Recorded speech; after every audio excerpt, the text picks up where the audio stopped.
Hi friends, junior instructor plumber എക്സാമിന് വേണ്ടിയുള്ള theory പോർഷനിൽ ഇന്ന് വാട്ടർ സപ്ലൈ ആൻഡ് ഡിസ്ട്രിബ്യൂഷൻ സിസ്റ്റമാണ് നമ്മൾ ഡിസ്കസ് ചെയ്യുന്നത്. പേര് സൂചിപ്പിക്കുന്നത് പോലെ തന്നെ ഈ നമ്മുടെ വീടുകളിലേക്കൊക്കെ വെള്ളം എത്തിക്കാനുള്ള സിസ്റ്റത്തിൻ്റെ ഭാഗമാണ് ഇത്. വാസ്റ്റ് ഏരിയ അല്ലെങ്കിൽ നമ്മുടെ വാട്ടർ അതോറിറ്റിയൊക്കെ ചെയ്യുന്ന ഒരു സിസ്റ്റത്തിനെ കുറിച്ചാണ്. നമ്മളെപ്പോഴും എന്തായിരിക്കും, ഒരു സോഴ്സിൽ നിന്ന് വെള്ളം എടുക്കും. അപ്പോൾ അത് പോണ്ടാവാം, റിവറാവാം ഒക്കെ ഉണ്ടാവും അല്ലേ. അവിടത്തേക്ക് ഫിൽട്ടർ ചെയ്ത വെള്ളം പിന്നെ ഒരു ടാങ്കിൽ സ്റ്റോർ ചെയ്ത് ആ ടാങ്കിൽ നിന്നാണ് സാധാരണയായിട്ട് നമ്മളിവിടെയൊക്കെ ചെയ്യുന്നത് കാണാറുണ്ട് അല്ലേ. ഓക്കെ, പിന്നെ അവിടെ നിന്നുള്ള സീവർ വേസ്റ്റുകൾ വേറെ പൈപ്പ് ലൈൻ വഴി നമ്മൾ കളക്ട് ചെയ്ത് എടുക്കും. അതാണ് ഒരു പ്ലാൻഡ് സിറ്റിയുടെ ഭാഗമായിട്ട് വരുന്നത്. അപ്പം നമുക്കിവിടെയൊക്കെ വാട്ടർ സപ്ലൈ അല്ലെങ്കിൽ ഡിസ്ട്രിബ്യൂഷൻ സിസ്റ്റം മാത്രമേ ഉള്ളൂ, സെപ്റ്റിക് കളക്ഷൻ സിസ്റ്റം ഇല്ല. ഓക്കെ, അപ്പോൾ വാട്ടർ സപ്ലൈ സിസ്റ്റത്തിനകത്ത് ഉള്ളത് ഒന്ന് വാട്ടർ സപ്ലൈ സിസ്റ്റം ഉണ്ട്, വേറെ ഡിസ്ട്രിബ്യൂഷൻ സിസ്റ്റവും കൂടെ ഉണ്ട്. Okay, water supply and distribution system. അപ്പോൾ വാട്ടർ ഡിസ്ട്രിബ്യൂഷൻ സിസ്റ്റം എന്ന് പറയുന്നത് എപ്പോഴും നമ്മൾ വാട്ടർ സപ്ലൈനകത്ത് പലപ്പോഴും സംഭവിക്കാറ്, വാട്ടർ അതോറിറ്റീൻ്റെയൊക്കെ പൈപ്പ് ലൈൻ ആണെങ്കിൽ ടാങ്കിന് അടുത്തടുത്തുള്ള വീടുകൾക്കൊക്കെ അത്യാവശ്യം പ്രഷറിൽ കിട്ടും. ഫാർ എവേ ഉള്ള വീടുകളിലൊക്കെ വെള്ളം പലപ്പോഴും വളരെ കുറച്ച് വെള്ളം മാത്രമേ കിട്ടുള്ളൂ. അപ്പോൾ ഇത് ഒഴിവാക്കാൻ വേണ്ടി ആ വാട്ടർ ഡിസ്ട്രിബ്യൂഷൻ സിസ്റ്റം നന്നായിട്ട് തന്നെ ഡിസൈൻ ചെയ്യണം. എത്ര ഹെഡ് ആവശ്യമാണ് അറ്റ് ദി എൻഡ് വരെ വെള്ളം കിട്ടാൻ എന്നുള്ളതിനെക്കുറിച്ചൊക്കെ അത് നമ്മൾ ഡിസ്കസ് ചെയ്യണം. അപ്പോൾ adequate water pressure is available at various point. ആവശ്യത്തിന് എല്ലാ സ്ഥലത്തും പ്രഷർ കിട്ടുന്നുണ്ടോ എന്ന് നോക്കണം അല്ലേ. അപ്പം വെള്ളം കിട്ടുന്ന സോഴ്സ് അവിടെ കൺസിഡർ ചെയ്യണം, അതേപോലെ ടോപ്പോഗ്രഫി കൺസിഡർ ചെയ്യണം. ചില സമയങ്ങളിൽ ഇവിടെ ഒരു ടാങ്ക് ഉണ്ടാക്കി ഇതിനേക്കാളും ഹൈറ്റിലുള്ളൊരു മൗണ്ടൈന് മുകളിലൊരു വീടുണ്ടെങ്കിൽ അവർക്ക് വെള്ളം എത്തിക്കണം. അപ്പോൾ അവിടെ ആ ഹെഡ് കൂടി നമ്മൾ കൺസിഡർ ചെയ്യേണ്ടതുണ്ട്. ഇനി നമ്മൾ അതുകൊണ്ട് തന്നെ types of water distribution system 3 type distribution സിസ്റ്റമാണ് നോർമലി യൂസ് ചെയ്യാറ്. ഒന്ന് ഗ്രാവിറ്റി സിസ്റ്റമാണ്, പേര് സൂചിപ്പിക്കുന്ന പോലെ തന്നെ ഗ്രാവിറ്റിയാണ് ഇവിടെ യൂസ് ചെയ്യുന്നത്. രണ്ടാമത്തത് പമ്പിങ് സിസ്റ്റമാണ്. പമ്പിങ് എന്ന് പറഞ്ഞു കഴിഞ്ഞാൽ മോട്ടർ ഒരു മെക്കാനിക്കൽ മീൻസ് കൊണ്ട് പമ്പ് ചെയ്യുന്നൊരു സിസ്റ്റം. മൂന്നാമത്തത് ഡ്യുവൽ സിസ്റ്റം, 2 കൂടി ഇൻക്ലൂഡ് ആയിട്ടുള്ള ഒരു സിസ്റ്റവും കൂടിയാണ് വരുന്നത്. ഓക്കെ, അപ്പം ഇതിൽ നമ്മൾ ഈ ഡിസ്കസ് ചെയ്യുന്നതിന് മുമ്പായിട്ട് ചാനലിൽ ആദ്യമായിട്ട് വരുന്നവരാണെങ്കിൽ ഒന്ന് സബ്സ്ക്രൈബ് ചെയ്യാം. കൂടാതെ മുൻപത്തെ വീഡിയോസ് കാണാൻ വേണ്ടിയിട്ട് താഴെ ലിങ്ക് വഴി അല്ലെങ്കിൽ പ്ലേലിസ്റ്റ് വഴി കയറാൻ വേണ്ടി സാധിക്കുന്നതാണ്. വീഡിയോ ഇഷ്ടമായെങ്കിൽ ലൈക്ക് ചെയ്യാനും മറക്കരുത്. മറ്റുള്ളവർക്ക് കൂടി നിങ്ങളൊന്ന് ഷെയർ ചെയ്ത് കൊടുക്കണം. അപ്പം ഗ്രാവിറ്റി സിസ്റ്റം എന്ന് പറയുന്നത് ഇത് എവിടെയാണ് സ്യൂട്ടബിൾ ആവുക? നോർമലി സിറ്റി താഴെയാണ്, വാട്ടർ സോഴ്സ് അങ്ങ് മുകളിലാണ്, നല്ല ഹൈറ്റിലാണ് വാട്ടർ സോഴ്സ് ഉള്ളതെന്ന് വിചാരിക്കുക. ഫോർ എക്സാമ്പിൾ, നമ്മൾ ഒരു മലയുടെ മുകളിൽ ചെറിയൊരു അരുവിക്ക് കുറുകെ ഒരു ബണ്ട് കെട്ടി, എന്നിട്ട് ആ വെള്ളം എന്ത് ചെയ്തു, ഒരു ടാങ്കിൽ കളക്ട് ചെയ്തു. ആ ടാങ്കിൽ നിന്ന് നമ്മൾ ഡെയിലി ആവശ്യമുള്ള ഒരു സ്റ്റോറേജ് ടാങ്കിലേക്ക് ചെയ്തിട്ട് അവിടെ നിന്നൊരു വാൾവ് തുറന്നു വിടുന്ന സിസ്റ്റം. ഇവിടെ എന്തില്ല, പമ്പിങ് സിസ്റ്റം ആബ്സെൻ്റ് ആണ്. ഇപ്പോൾ ഇലക്ട്രിസിറ്റി വേണമെന്നില്ല, ഒരു പ്രാവശ്യം ഉണ്ടാക്കി കഴിഞ്ഞ് കഴിഞ്ഞാൽ 0 മെയിൻ്റനൻസ് ആയിട്ട് പിന്നെ അതങ്ങനെ ഓടിക്കോളും. റണ്ണിങ് കോസ്റ്റ് എന്ന് പറയുന്നത് പിന്നീട് വരാനൊന്നുമില്ല. അപ്പോൾ ഇവിടെ flow due to gravity. Okay, gravity സിസ്റ്റത്തിൽ flow due to gravity. Method no pumping is required. No pumping required, അതാണ് ഇവിടെ ആലോചിക്കേണ്ട പോയിൻ്റുള്ളൂ. ഇനി പമ്പിങ് സിസ്റ്റം ആണെങ്കിലും, പമ്പിങ് സിസ്റ്റമാണ് നമ്മൾ എപ്പോഴും കാണാറ്. പുഴയെന്നാണെങ്കിൽ ഒരു ഫിൽട്ടർ യൂണിറ്റിലേക്ക് പമ്പ് ചെയ്തിട്ട് അവിടുന്ന് വാട്ടർ ഫിൽട്രേഷൻ കഴിഞ്ഞതിന് ശേഷം അവിടെ നിന്നാണ് പമ്പ് ചെയ്യുന്നത്. Pumped directly to mains from the treatment plant. ഡയറക്റ്റായിട്ട് മെയിൻ സപ്ലൈ ലൈനിലേക്കാണ് പമ്പ് ചെയ്തുകൊണ്ടിരിക്കുക. ഇങ്ങനെ പമ്പ് ചെയ്യുമ്പോൾ ഉണ്ടാകുന്നൊരു വിഷമം എന്താണ്, കറണ്ട് അങ്ങ് പോയി കഴിഞ്ഞ് കഴിഞ്ഞാൽ എല്ലാവർക്കും വാട്ടർ സപ്ലൈ സിസ്റ്റം നിന്ന് പോകും. പക്ഷേ അവിടെ ഉള്ള അഡ്വാൻറ്റേജ് എന്താണ്, പ്രഷർ ക്യാൻ ബി മെയിൻറ്റെയിൻഡ്. എല്ലാവർക്കും ഒരേ പ്രഷറിൽ വെള്ളം കിട്ടും അല്ലേ. പ്രഷർ പമ്പ് നമ്മൾ ഇൻസ്റ്റാൾ ചെയ്യുന്നതിനെ കുറിച്ചൊരു വീഡിയോയിൽ പറഞ്ഞിരുന്നു, അതേപോലെയാണിത്. അപ്പോൾ ഇവിടെ പമ്പ് സിസ്റ്റത്തിനകത്ത് എല്ലാവർക്കും പ്രഷർ കിട്ടും. But in case of power failure whole supply system effect ചെയ്യും. അതാണ് ഇവിടെ ഉള്ളൊരു ഡ്രോബാക്ക്. അപ്പോൾ ഇത് ഓവർകം ചെയ്യാൻ വേണ്ടിയിട്ടുള്ളൊരു സിസ്റ്റമാണ് ഡ്യുവൽ സിസ്റ്റം എന്ന് പറയുന്നത്. ഇപ്പോൾ ഡ്യുവൽ സിസ്റ്റത്തിനകത്ത് ഒരു സ്റ്റേഷനിൽ നിന്ന് അല്ലെങ്കിൽ ഒരു സോഴ്സ് ഓഫ് വാട്ടറിൽ നിന്ന് വെള്ളം പമ്പ് ചെയ്യും. സോഴ്സ് ഓഫ് വാട്ടറിൽ നിന്ന് വെള്ളം പമ്പ് ചെയ്ത് അത് ഓവർ ഹെഡ് ടാങ്കിലേക്ക്, ഒരു സ്റ്റോറേജ് ടാങ്കിലേക്ക് പമ്പ് ചെയ്യും. അപ്പോൾ ഇത്രയും ഹെഡ് കിട്ടും അല്ലേ, വാട്ടറിന് ഹെഡ് കിട്ടും. ഇവിടെ നിന്ന് നമ്മൾ താഴെയുള്ള ആളുകൾക്ക് വേണ്ടിയിട്ട് വെള്ളം പമ്പ് ചെയ്ത് ഡിസ്ട്രിബ്യൂട്ട് ചെയ്ത് കൊടുക്കും. അതാണ് ഡ്യുവൽ സിസ്റ്റം വരുന്നത്. ഓക്കെ, ഇതിനെ ഒരു കമ്പൈൻഡ് സിസ്റ്റം അല്ലെങ്കിൽ combined gravity and pumping system എന്നൊരു പേര് കൂടിയുണ്ട്. ഡ്യുവൽ സിസ്റ്റത്തിന് combined gravity and pumping system. ഇതാണ് ഏറ്റവും കൂടുതലായിട്ട് യൂസ് ചെയ്ത് വരുന്ന സിസ്റ്റം, മോസ്റ്റ് കോമൺലി യൂസ്ഡ് സിസ്റ്റമാണ്. ഇനി ഇപ്പോൾ ട്രീറ്റ്മെൻറ്റ് പ്ലാന്റിൽ നിന്ന് വെള്ളം എന്ത് ചെയ്യും, പമ്പ് ചെയ്ത് അതിനുശേഷം ഒരു സ്റ്റോറേജ് ടാങ്കിൽ കീപ്പ് ചെയ്യാണ് ചെയ്യുക. ഈ സിസ്റ്റമാണ് വാട്ടർ അതോറിറ്റിയൊക്കെ ഫോളോ ചെയ്യുന്നത്.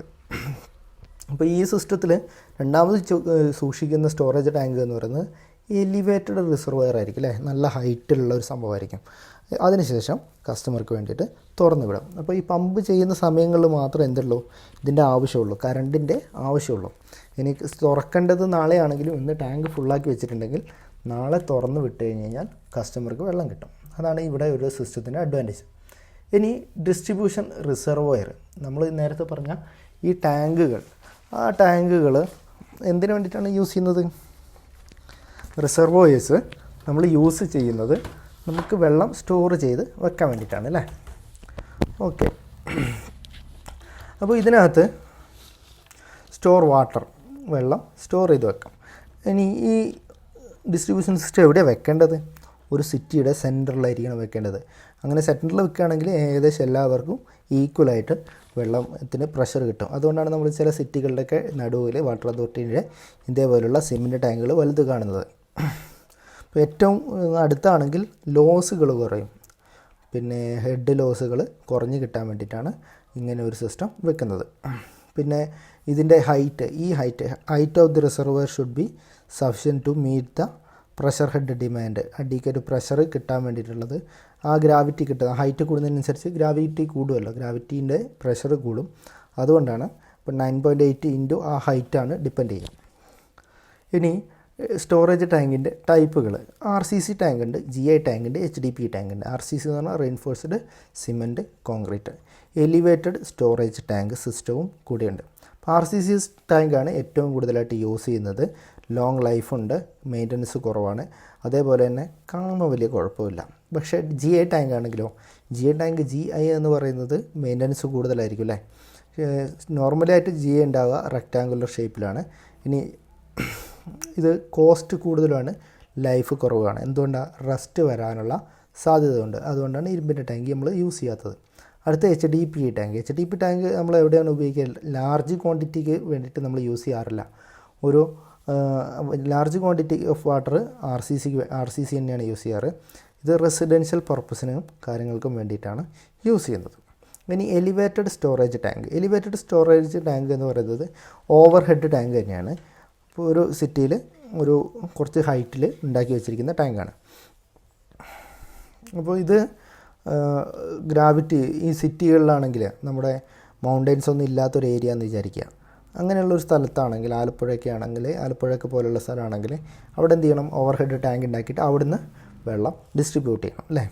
ഇപ്പോൾ ടോപ്പോഗ്രഫി എന്ന് പറയുന്നത് ഫ്ലാറ്റ് സിസ്റ്റം ആണെങ്കിൽ എലിവേറ്റഡ് സ്റ്റോറേജ് ടാങ്ക് ഡിസ്ട്രിബ്യൂഷൻ സിസ്റ്റമാണ് പ്രിഫർ ചെയ്യുന്നത്. ഇതിനകത്ത് എപ്പോഴും RCC ടാങ്ക് തന്നെയാണ് കൂടുതലായിട്ട് കണ്ടുവരുന്നത്. അപ്പോൾ ഈ എലിവേറ്റഡ് സ്റ്റോറേജ് ടാങ്കിനകത്ത് 3 ടൈപ്പ് ഓഫ് സ്റ്റോറേജ് വരുന്നുണ്ട്. ആദ്യത്തേതെന്ന് പറയുന്നത് ബാലൻസിങ് സ്റ്റോറേജ് ആണ്. Quantity of water required to be stored in the reservoir for equalizing or balancing the fluctuating demand. ഇപ്പോൾ സാധാരണ ഡിമാൻഡ് ഒരു ദിവസം ഒരു സിറ്റിക്ക് 10,000 ലിറ്റർ വെള്ളമാണ് ആവശ്യമെങ്കിൽ ആ 10,000 ലിറ്ററിനെയാണ് നമ്മൾ എന്ത് ചെയ്യുന്നത്? ബാലൻസിങ് സ്റ്റോറേജ് എന്ന് പറയുന്നത്. അപ്പോൾ ആ 10,000 ലിറ്റർ എപ്പോഴും ഇവിടെ ഉണ്ടാവും, ഇവിടെ ഈ ഒരു ഹൈറ്റിൽ 10,000 ലിറ്റർ കൊള്ളുന്ന ഭാഗത്തിനിരിക്കും. പിന്നെ ഇതിൻ്റെ താഴേക്കും വെള്ളമുണ്ട് അല്ലേ. അപ്പോൾ ആ വെള്ളം എന്ന് പറയുന്നത് ബ്രേക്ക് ഡൗൺ സ്റ്റോറേജും ഫയർ സ്റ്റോറേജുമാണ്. അപ്പോൾ ബ്രേക്ക് ഡൗൺ സ്റ്റോറേജിന് എന്താണ്? ബ്രേക്ക് ഡൗൺ സ്റ്റോറേജ് എന്ന് പറയുന്നത് നേരത്തെ ഞാൻ പറഞ്ഞു 10,000 ലിറ്റർ ഒരു ദിവസത്തേക്ക് ആവശ്യമുണ്ട്.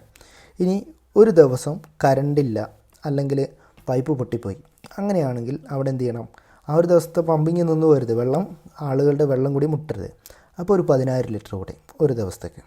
അങ്ങനെ ഒരു 2-3 ദിവസം നമ്മൾ മുന്നിൽ കണ്ടിട്ട് ഒരു 30,000 ലിറ്റർ സ്റ്റോറേജ് നമ്മൾ അതിനടുത്ത് വെക്കും. അതെന്തിനാണ്? In case of any damage, പമ്പില്ല, കറണ്ടില്ല, അങ്ങനത്തെ സിറ്റുവേഷൻ വരുമ്പോൾ 3 ദിവസം പമ്പ് ചെയ്യാനുള്ള വെള്ളം, അതാണ് ബ്രേക്ക് ഡൗൺ സ്റ്റോറേജ്. ഓക്കെ, അതിന് എമർജൻസി സ്റ്റോറേജ് എന്നൊരു കൂടി പേരുണ്ട്. അപ്പോൾ ഇത് ഇലക്ട്രിസിറ്റി അങ്ങനെ എന്തെങ്കിലും ടെക്നിക്കൽ ഇഷ്യൂ കൊണ്ട് വരാം. ഇനി ഫയർ സ്റ്റോറേജ് എപ്പോഴും ഇതിനിടയിൽ കുറച്ച് വെള്ളം നമ്മൾ എന്ത് ചെയ്യും? ഒഴിവാക്കി വെക്കും. ഈ 30,000 കഴിഞ്ഞ് ഒരു ദിവസത്തെ ഡിമാൻഡ് എന്ന് പറയുന്നത് 10,000 ആയിരുന്നു. 30,000 ബ്രേക്ക് ഡൗൺ സ്റ്റോറേജ് വെച്ചു. ഇപ്പം 40,000 ലിറ്റർ. ഇനി ഒരു 10,000 ലിറ്റർ കൂടി. ആ 10,000 ലിറ്റർ എപ്പോഴും വെക്കുന്നത് എന്തിനാണെന്ന് വെച്ച് കഴിഞ്ഞാൽ ഫയർ സ്റ്റോറേജ് ആയിട്ടാണ്. ഫയർ സ്റ്റോറേജ് എന്ന് പറയുന്നത് ഇൻ കേസ് ഓഫ് ഫയർ ഉണ്ടായി, സിറ്റിയിലൊരു ഫയർ ഉണ്ടായി കഴിഞ്ഞ് കഴിഞ്ഞാൽ അവിടത്തേക്ക് ഡിസ്ട്രിബ്യൂട്ട് ചെയ്യാൻ, അല്ലെങ്കിൽ ഫയർഫോഴ്സിൻ്റെ വണ്ടിയിലേക്ക് ടാങ്കിലേക്ക് വെള്ളം അടിക്കേണ്ട എമർജൻസി വന്നാൽ അതിനൊക്കെ വേണ്ടിയിട്ടുള്ളതാണ് fire storage. Used by fire sprinkler system or other fire fighting measures, അതിനൊക്കെ വേണ്ടിയിട്ട് യൂസ് ചെയ്യാനാണ്. ഇപ്പോൾ ടോട്ടൽ സ്റ്റോറേജ് എന്ന് പറയുന്നത് ബാലൻസിങ് സ്റ്റോറേജും ബ്രേക്ക് ഡൗൺ സ്റ്റോറേജും ഫയർ സ്റ്റോറേജും കൂടെ കൂട്ടിയ ഇതായിരിക്കും. അപ്പോൾ ഈ 50,000 ലിറ്റർ വെള്ളത്തിൻ്റെ ടാങ്ക് ആണെങ്കിൽ നേരത്തെ ഞാൻ പറഞ്ഞ പോലെ 10,000 ഡെയിലി യൂസേജ്, 30,000 ഒരു 3 ദിവസത്തേക്ക് ബ്രേക്ക് ഡൗൺ സ്റ്റോറേജ്, പിന്നെ ഒരു 10,000 ഫയർ സ്റ്റോറേജ്. ഇങ്ങനെയായിരിക്കും വാട്ടർ ഡിസ്ട്രിബ്യൂഷൻ സിസ്റ്റം നമ്മളെപ്പോഴും സെറ്റ് ചെയ്യുന്നത്. ഓക്കെ, ഇത്രയും കാര്യങ്ങളാണ് ഉള്ളത്. മുൻപ് ഉള്ള വീഡിയോകൾ കാണാത്തവർ ആ വീഡിയോകൾ കൂടി മുഴുവനായിട്ട് കാണാൻ വേണ്ടി ശ്രമിക്കുക. എല്ലാവരും തുടക്കമൊക്കെ കണ്ടു പോകുന്നുണ്ട് എന്ന് തോന്നുന്നു. ഓക്കെ, മുഴുവനായിട്ട് കാണാൻ വേണ്ടി ശ്രമിക്കുക. നന്നായിട്ട് പഠിക്കുക. Okay, all the best.